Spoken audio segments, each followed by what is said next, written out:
Breaking news mga kababayan, COMELEC Chairman Erwin George Garcia ay may babala mga kababayan at may paalala doon po sa mga aspirants, doon po sa mga kakandidato sa darating na barangay at SK election.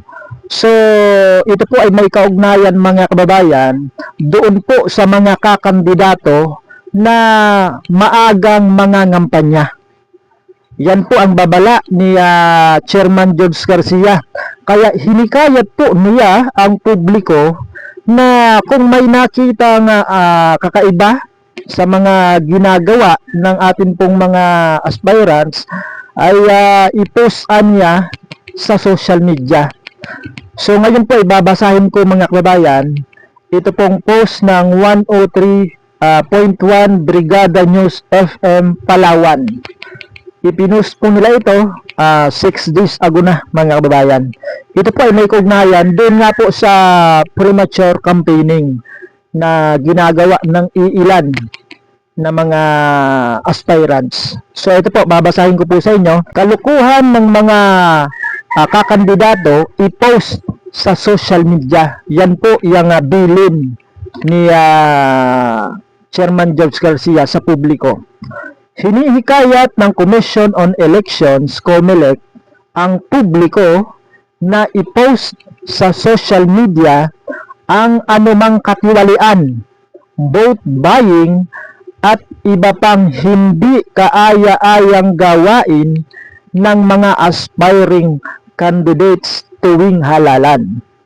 Ayon kay COMELEC Chairman Erwin George Garcia, hindi na kailangan ng formal na reklamo.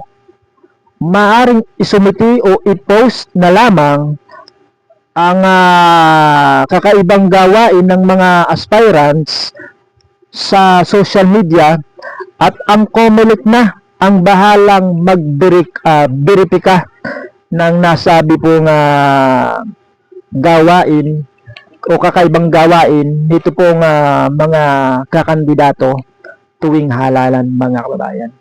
So ngayon po ay panoorin po natin ito pong panayam kay COMELEC Chairman Erwin George Garcia. O kunyari po makatanggap ako ng stop or kaya any form ng vote buying. Yan gawin po ninyo, i-post nyo po sa social media. Alam niyo po, nakatutuwa ako kasi kahit sa buong Pilipinas, na-monitor namin in all fairness. Kahit na pinost lang ng ganito. Yung po nangyari dito sa Palawan, na-post lang yun eh. Di ba kung tutuusin, sino ba naman basta magkukum. Pero nakita po namin kasi ang dami talaga nagpartisin natuwa. Nung sabihin natin, i-post nyo lang yan, makikita namin at mag-show-show-post. Meron nga dyan ng bastos eh. Di ba yung bastos na merong kandidato, kinakailangan bastusin yung isang nanonood, o audience, o kaya yung kalaban. Di ba? Kinasuhan namin. At meron pa nga kami dinisqualified sa Pasig. Dahil sabi natin walang puwang ang kabastusan kapag kakampanyahan. Hindi pwedeng gamitin ng entablado para walang hiyain bastusin ng iba. Anti-discrimination. So, ibig sabihin, sineryoso po natin ang lahat ng yan. At may pagmamalaki natin na kahit na yan ay mga first time na ginawa, pwede natin i-strengthen pa yan, ma-institutionalize sa mga susunod pa. Kahit pa nga ito ay presidential at vice presidential election, siguro mas maganda magpakita ang COMELEC ng ipin na imahalaman nila na talagang seryoso tayo sa kampanya. Hindi na po kailangan ng formal complaint basta post na... Kasi si COMELEC na nagkukul, meron kasi kaming committee on kontrabigay eh. Yung committee namin na nagpa-file ng kaso. Dati-rati kasi kailangan may mag-file na tao. Siyempre natatakot. O yung iba naman ayaw magpakilala. Eh ngayon, hindi. Ibigay nyo lang sa amin ng ebidensya. Yung committee namin ng kontrabigay, sila na ang maghahanap ng ibang ebidensya. Mayroon po bang pwedeng pagsenda ng mga pictures? Meron po. Sa atin po, lagi namin binabanggit paulit-ulit.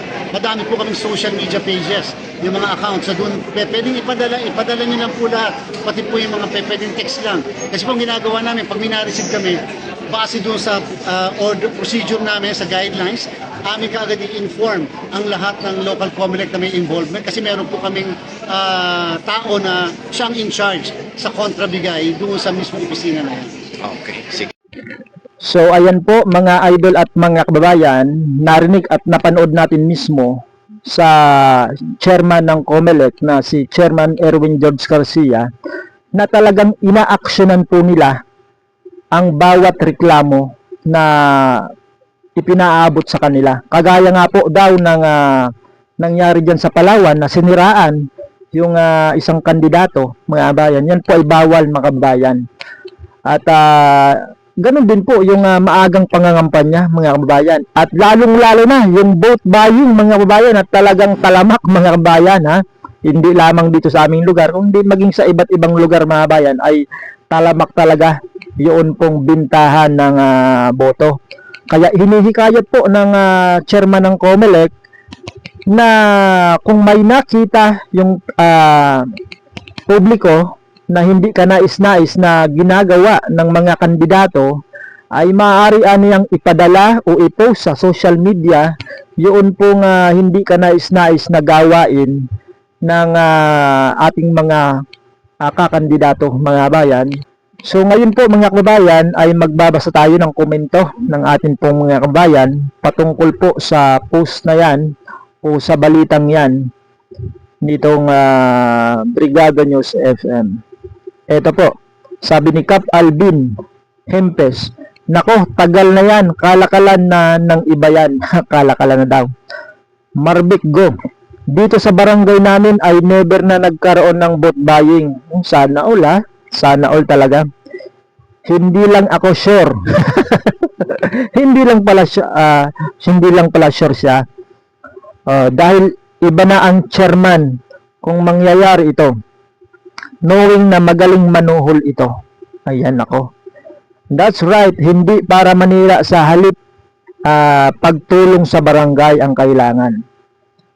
Nelly Liao, matagal nang may vote buying. Nireklamo na sa COMELEC, wala naman aksyon. Wala daw aksyon yung COMELEC, mga bayan, ha. Chairman George Garcia, paano kung gawa ng kalaban na kandidato maglagay ng pera sa sobre tapos nakapangalan sa kalaban, paano nyo malalaman kung totoo o panira lamang? May gumagawa pala ng mga kabayan. Ibig sabihin, base po dito sa nagkomento, yung kalaban, itong kalaban A at kalaban B, itong si kalaban A, mga kababayan, ay nagbibigay daw umano ng sobre, pero yung nakapangalan dito sa sobre ay pangalan ni kalaban B para lamang siraan. Hindi ganun pala, mga bayan. Paki-comment nga, mga bayan, kung totoo itong sinabi nitong nagkomentong ito. So kaugnay po, mga kababayan, ng sinabing yan ni Chairman George Garcia na may mga kandidato daw di umano na mga hindi kanais-nais yung gawain. Ito po yung katunayan na talagang umaaksyon yung COMELEC. Babasahin ko po sa inyo, ito pong post ng Nation on the Move. Noong May 14 pa po nila ito ipinost. Ito po, mga bayan, yung kanila pong balita. 13 BSKE candidate disqualified na ng COMELEC. Inanunsyo ng Commission on Elections, COMELEC, ang diskwalifikasyon ng 13 kandidato para sa barangay at sangguniang kabataan elections dahil sa paglabag sa campaign regulations noong October 2025 BSKE. Kabilang sa mga ito si Donald, hindi na natin sasabihin yung kanyang apelyido, dahil sa pangangampanya bago ang designated campaign period noong tumakbo siya bilang barangay chairman sa San Andres, Quezon noong 2023. So ibig sabihin, mga bayan, itong si Donald ay nangampanya ng maaga, nangampanya doon sa mga petsa na hindi naman itinalaga ng Commission on Elections para mangampanya. Ibig sabihin ay premature campaigning po yung ginawa nitong si Donald. Kaya siya po ay na-disqualified. Kaya mag-ingat po yun pong mga aspirants, yun pong mga re-electionists na bawal po yun pong maagang pangangampanya para hindi po kayo ma-disqualified. Ito pa po. Disqualified din dahil sa pagpaskil ng campaign materials sa labas ng designated common poster areas sina Ruel Mariano, at iba pa mga kababayan na tumakbo bilang kagawad sa Barangay Adlas. Diyan po sa Silang Cavite ito mga bayan ha. Gayon din sina John Daniel kumandidato bilang SK chairman at si SK members na sina Jay at si Ann Elizabeth mga kababayan. So bawal din po pala mga kabayan na magpadikit ng inyong mga posters doon po sa hindi naman talaga itinalaga ng COMELEC para pagdikitan ng inyong mga posters. Ibig sabihin, yung ginawa nitong mga na-disqualified ay nagpaskil po sila ng kanilang mga posters doon sa labas ng designated common poster areas mga bayan. Kaya po sila ay na-disqualified. So talagang napakahigpit po ng Commission on Elections at talagang inaaksyonan po nila kapag may paglabag doon po sa rules and regulations patungkol po sa campaign period mga kababayan. Kaya mag-ingat po, inuulit ko po, mag-ingat po yung atin pong mga aspirants at atin pong mga re-electionist, lalong-lalo na dito sa maagang pangangampanya mga kababayan. So para po sa kaalaman ng atin pong mga kakandidato, yung campaign period po na ibinigay ng Commission on Elections para sa darating na November 2, 2026 BSKE ay sa October 22 hanggang October 31 pa. Diyan lamang sa pagitan ng October 22 hanggang October 31, diyan lamang po kayo pwedeng mangampanya, diyan lamang po kayo pwedeng manligaw sa inyong mga kabarangay, mga kababayan. So, good luck na lamang po mga kababayan sa atin pong mga aspirants, sa atin pong mga re-electionists. Sana ay nakahanda na kayo. Sapagkat ayon po sa Commission on Elections, tuloy na tuloy po itong barangay at SK election ngayong November 2, 2026.